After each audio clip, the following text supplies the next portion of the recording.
solid ground. Monet Mathis, my downstairs neighbor, and the first person on this patch of crowded earth who knew who I was and not who I tried to be, didn't disappear into thin air. Not exactly.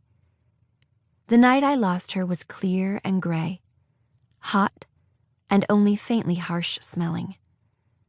I couldn't tell where the tangles began and the stories took over, but I spotted her as soon as I looked down. She'd made it to the sidewalk. It was past midnight, and she was on the other side of the gate, on hard ground, beyond the limits of where I could even hope to reach her. The story became that she fell out of the night sky without warning. According to some witnesses on the street, she came out of nowhere, dropping like debris from a passing plane. Others said they saw a figure on the rooftop, a figure flirting dangerously with the edge, and assumed she must have sent herself sailing. There were those who said she hurtled down from the sky howling, fighting the wind. Then there were those who said she dropped like a stone, knocked unconscious by the fall, that she didn't make a sound until the crack of impact when her body met sidewalk. They didn't know a thing.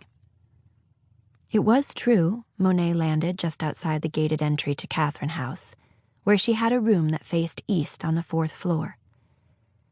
Passing strangers couldn't have known that this was a boarding house for young women, first opened in 1919 after a personal tragedy, and that it was the last remaining boarding house of its kind in Manhattan.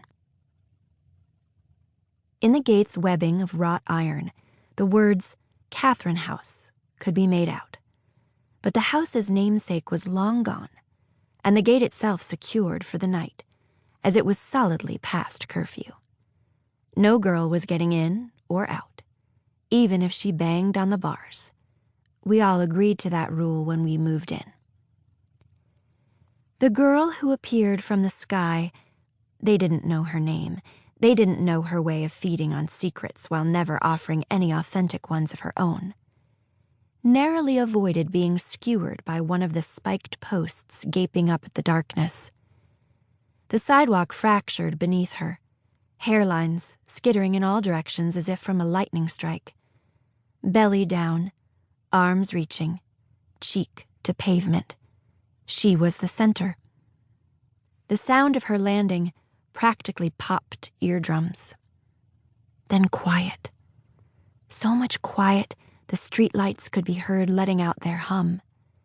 The M20 bus could be made out careening along the nearest avenue, heading downtown through the village, all the way to South Ferry.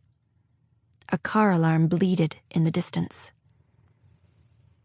Though it was late, a small, sleepless crowd gathered around to help, and to do a little gawking.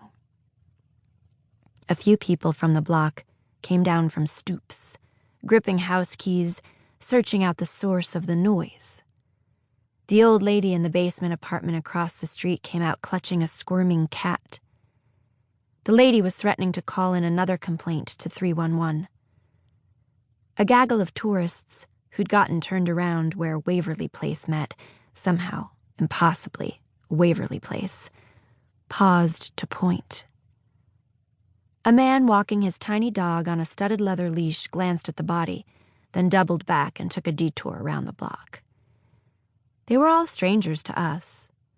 The house may have seemed like a magnet to tragedy, a patch of shrieking static in the otherwise calm. What went on inside, they would never know. To them, Monet was of another world, there on the sidewalk, caught and pinned to the page like a winged bug. She was illuminated in the glow of the street lamp. Her short hair made an upward swoop at the back of her neck. She wore white, but the night turned it gray, the way ghosts are gray when they dissipate and can't be made out from the shadows. She was perfectly still, 1 foot shoeless, her mouth open. It wasn't clear if she was breathing. Photographs were taken, filtered, captioned, shared. People shuffled around, waiting for an ambulance to arrive. A yellow cab screeched to a stop on the corner. The driver emerged.